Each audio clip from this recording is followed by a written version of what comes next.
Hello everyone! Andito naman ulit tayo sa ating channel para gumawa ng isang product review ng isang brand ng chips na kinalakihan ko na. Ito ay ang Chippy na under sa mega brand na Jack and Jill na minanufacture ng Universal Robina Corporation.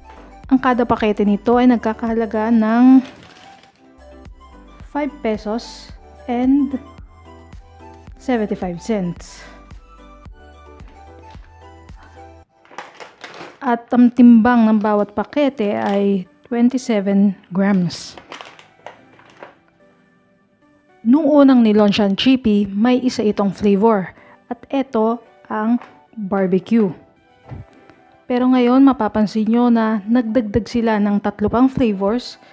Kagaya ng chili cheese, garlic and vinegar, at yung barbecue flavor pero with less salt. Umpisa na natin tikman itong 4 na flavors ng Chippy. So, unahin muna natin dun sa kinasanayan na natin na Chippy. Ito ay ang ating barbecue flavor.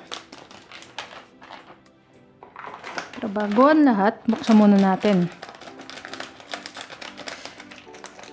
Tingin ko, kung di ako nagkakamali, ang sumunod dito sa barbecue flavor ay etong chili cheese. Pagkatapos, nadagdagan na ng garlic and vinegar. At ito ang last, yung with less salt na mild and tasty nila. Okay.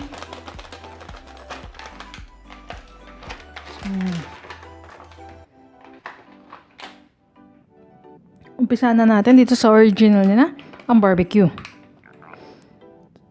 Ganito ang itsura ng ating Chippy. Parang pa-rectangular siya pagkatapos flat. Medyo may pagka-curly yung kanyang chips. So, tikman na natin.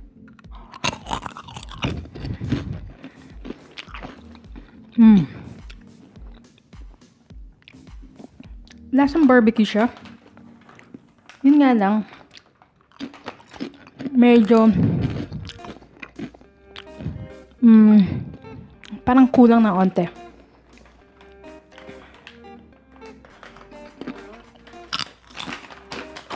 Pero masarap yung pagka-barbecue niya. Meron parang kick sa dulo. Hindi siya yung sweet barbecue ang dating.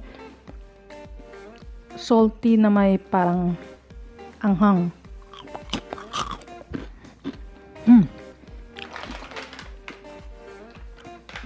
Para sa akin, mild yung lasa.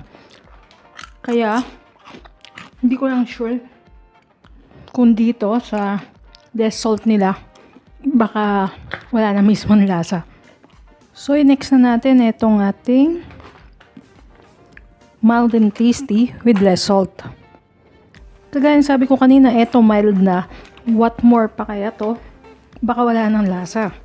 So, tikman natin. Wala pa rin siya pagkakaiba dito sa ating Chippy na barbecue. Pagdating sa kulay. So, for sure, lasa lang talaga.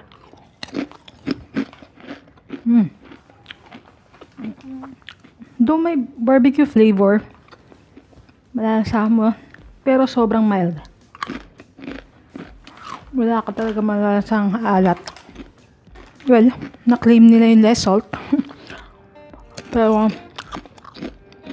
para sa akin kung kakain na rin lang ako ng snack, dito na ako sa malasa. I mean, once in a while lang naman. So,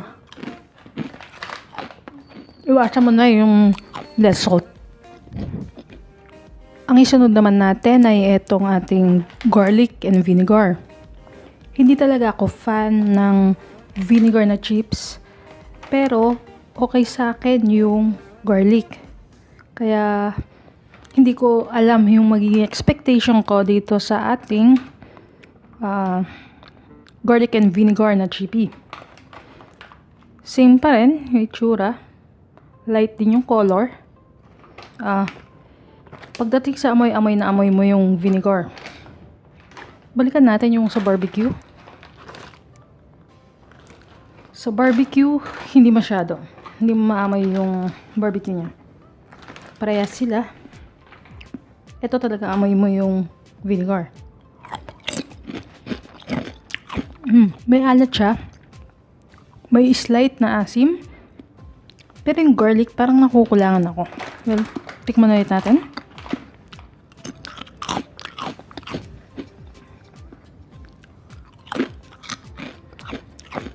Pagdating talaga sa garlic, medyo nakukulangan ako. Pero maganda yung combination ng vinegar at saka yung pagkaalat niya.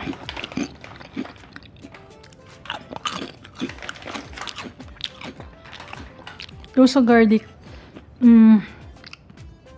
may lasa naman ng garlic. Yun nga yung mas outstanding yung lasa ng vinegar. So, hindi siya masyado. Lalo na may aftertaste yung asim ng vinegar. Pero, compared sa barbecue, mas pipiliin ko etong garlic vinegar. Kasi mas malasa nga.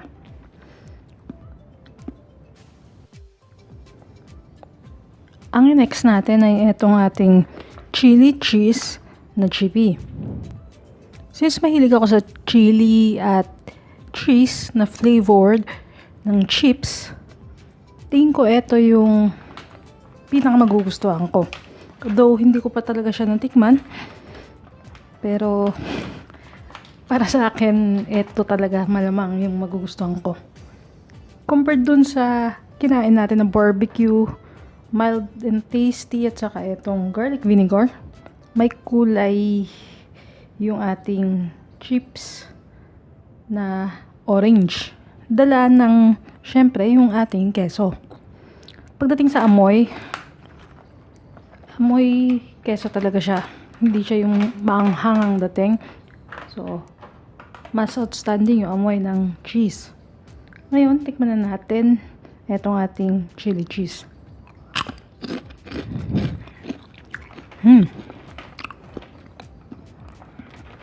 Masarap yung pagka-cheese. Kasi, more on parang sweet side ng cheese.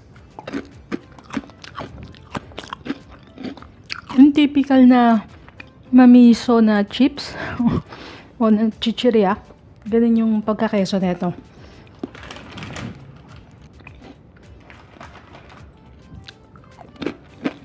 Though, hindi ganun ka tapang yung flavor ng cheese sa ibang parts. Kasi yung iba, kung mapapansin nyo, lighter yung iba medyo darker. Well, lahat naman ng chips ganito talaga minsan eh. Kumbaga parang hindi nahahalong mabuti. Ganun. Pero,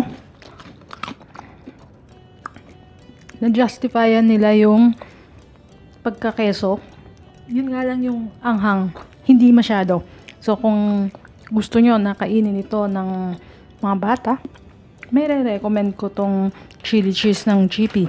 Hindi siya off para sa mga bata kung kakainin nila. At para sa ating overall review sa brand ng Chippy, unahin natin ang pag-rank sa least favorite ko.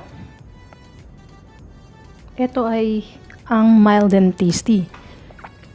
Kasi, para sa akin, kakain na nga lang ako ng chips na bihira ko lang naman ding gawin at saka limited lang.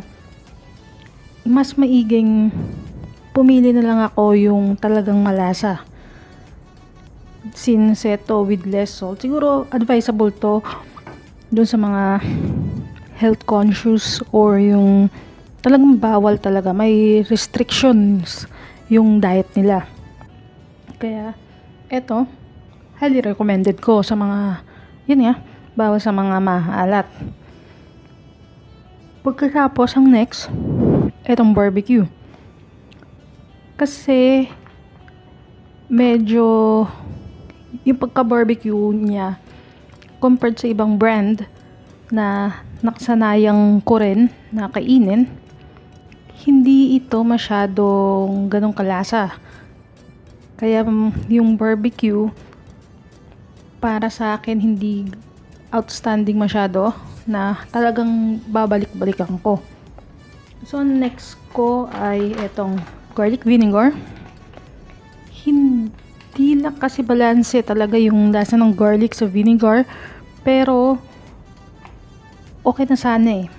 Kaya lang yung flavor nila na claim nila na garlic vinegar hindi umakma.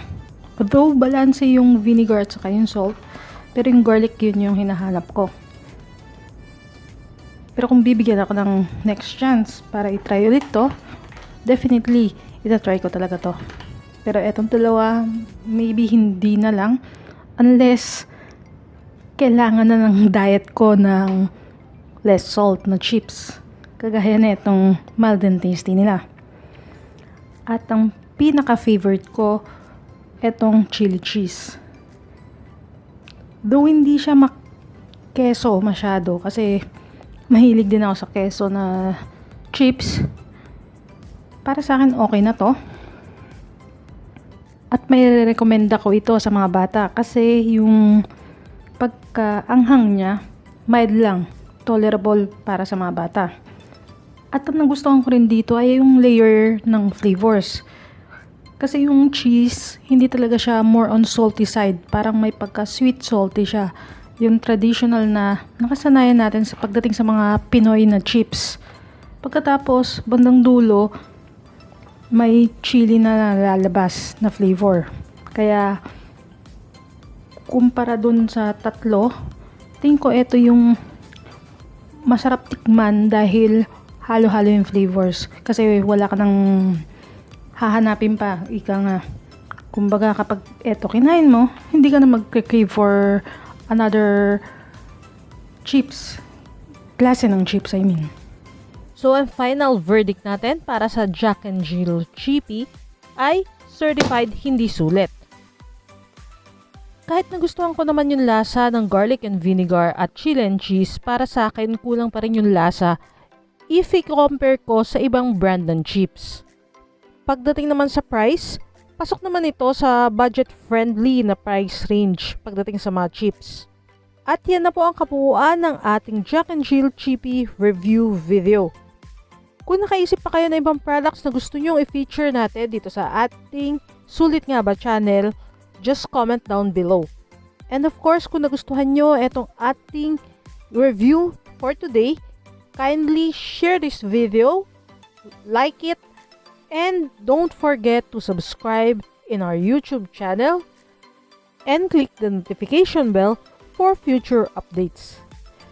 Thank you and have a nice day. Bye-bye.